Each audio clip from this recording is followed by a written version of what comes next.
In this video, we've compiled employees on Undercover Boss who got brutally fired.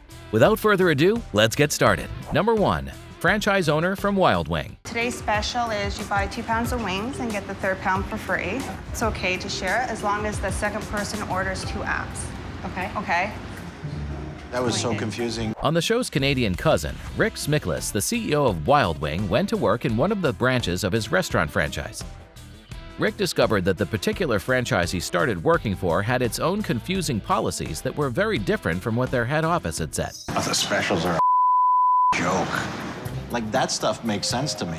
Well, yeah, because that's all head office stuff. So why does this guy go against head office? I want to stick to You're this getting frustrated. As Rick continued his training under the server Sabrina, he found out that the confusing menu wasn't the only thing that the restaurant did that completely goes against the franchise's established operations. This guy, he's not going to be with us much longer, the guy that's running this store, because he beats to his own drum. He's bigger than the brand, and when you're that big, there's the door, buddy. You're gone. Through talking with Sabrina, Rick learned that she was treated poorly by the franchise's owner. She has wanted to quit multiple times but can't do that because she needs the money to provide for her children. Rick was getting more and more furious as the day went by, so he decided to go on his lunch break to try and calm himself down. However, the situation only got worse when he came back. Well, I was on the lunch break, and when I came back, I noticed that something was off. I'm going bankrupt tonight, you know that, right? You think I come here happy all the time? That's my fault? I give you the 5 days, 6 days work, whatever the Not money you my want. hours. Welcome back. You look a little upset. I am. I'm furious, actually. Rick demanded to talk with the franchise owner, who immediately recognized him. He chastised the owner for his treatment of Sabrina. I just stopped. You know what? I don't need to hear it. I want a proper apology. You go up there and you apologize. Sorry, Sabrina. You can on me, you can on me, you can do whatever the hell you want to me. You can't treat people like this when they're crying at work. No, come on. Employees come first.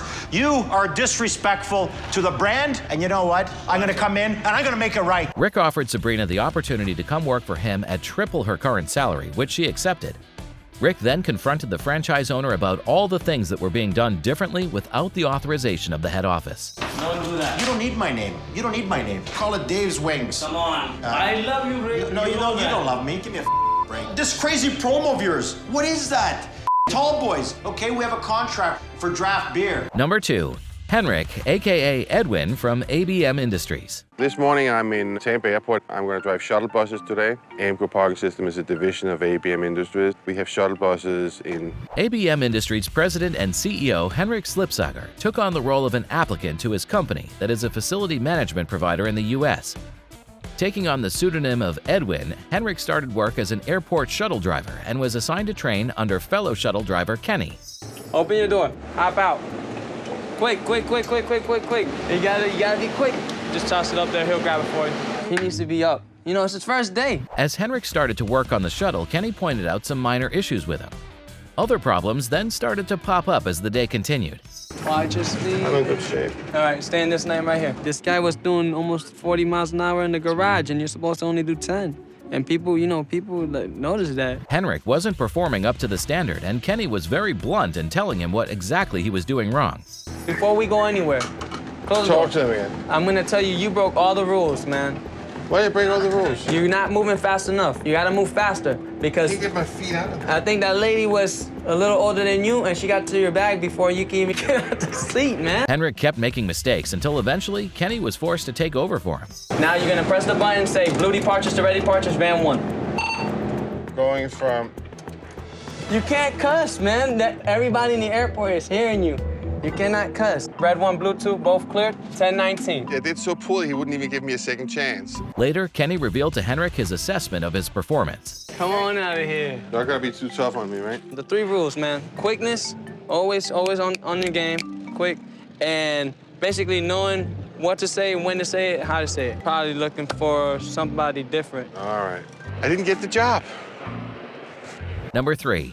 Jacqueline from Retro Fitness. I want to go undercover because we're at a critical point in retro fitness. Today we're in Fair Lawn, New Jersey, Retro Fitness, where we'll be working at the front desk. It would be my expectation that whoever's working is up for the task. The front desk position is really important. Season 4, Episode 14 of the show saw Retro Fitness CEO Eric Casaburi go undercover in a branch of his full-service fitness center franchise.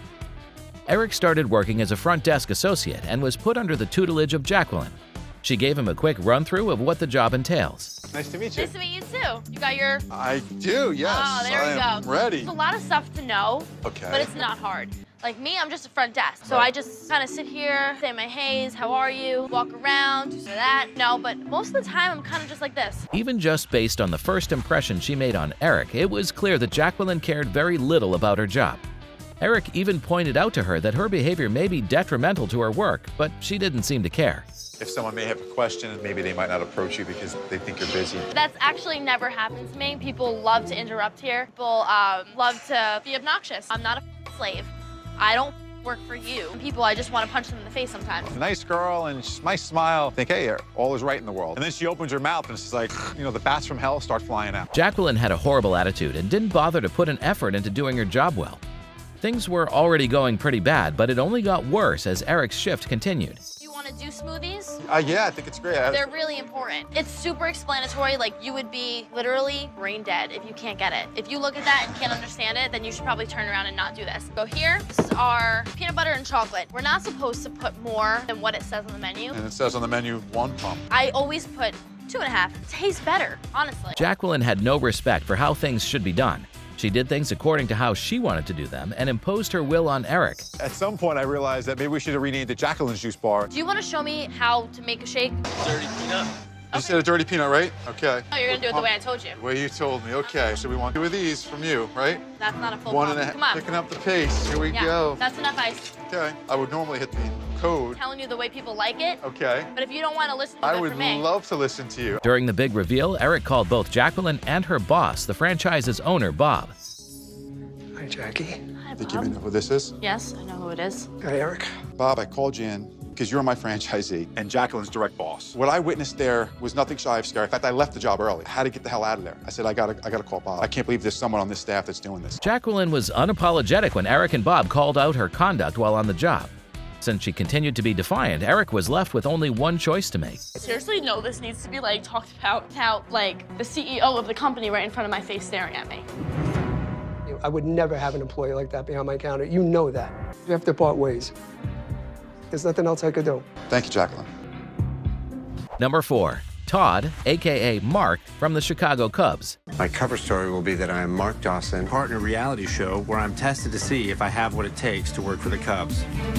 Todd Ricketts, co-owner of the Chicago Cubs, posed as Mark, a reality show contestant who has been assigned to work for the baseball team's organization. Todd gets to work cleaning bathrooms under the supervision of Dale.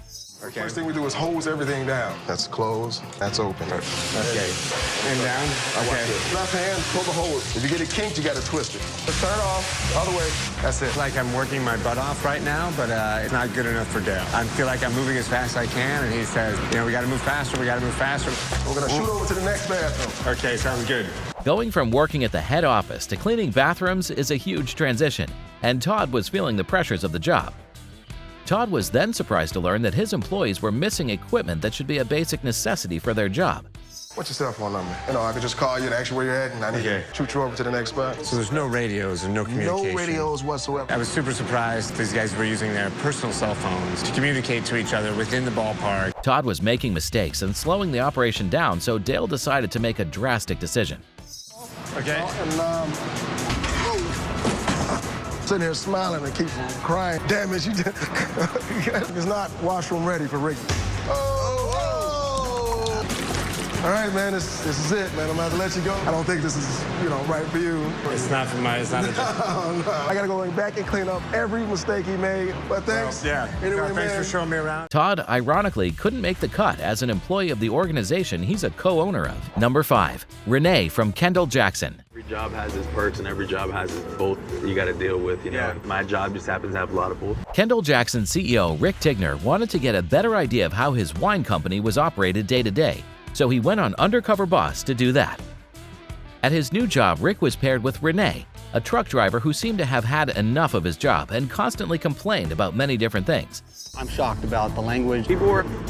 I'm shocked by his attitude towards our customers. Unacceptable. Drivers are lazy or do this or do that. They're just work associates. And after a 16-hour day, they tell you this or that. Renee had clearly grown tired of the work he had to do and expressed his hatred for his job through constant rants. He even gave Rick some horrible advice, saying that his goal should be to empty his truck as quickly as possible so he could go home. Your goal at the end of the day, customer service, is having that truck empty, because there's nothing better than knowing that you could just get there, turn off your truck and clock out and go home. But then you got those days like call one of the girls in the office. I'm like, look, this guy takes the sweet ass time every single day. She's like, okay, yeah, no worries. Okay, 40 minutes into it. And here comes this guy with a smile on his face like, hey, dude, what took you so long? He's like, oh, you shut up. I'm like, I already called the company and told him you're... Rick eventually grew tired of Renee's attitude, so he excused himself to make a phone call. On the other end of the line was Renee's boss. Working with Renee, and kind of disappoints me that he kind of talks the way he talks about with the customer. If he has not used 50 times, I'd be shocked. If this was really Rick Tigner, I would actually tell a guy right now, you might be an okay guy, but your actions and the way you, I don't know, I almost fired him today. No, hey, I mean, I can tell from your voice you're pissed. I don't want our employees to act like that. That is not a concierge level of service. Renee wasn't fired on the show, but what Rick said ensures that Renee will be on a short leash from that point. Unless he changes drastically, he probably won't last long at his job. There are many other examples of horrible employees. Click now to see undercover bosses who were shocked by rude employees.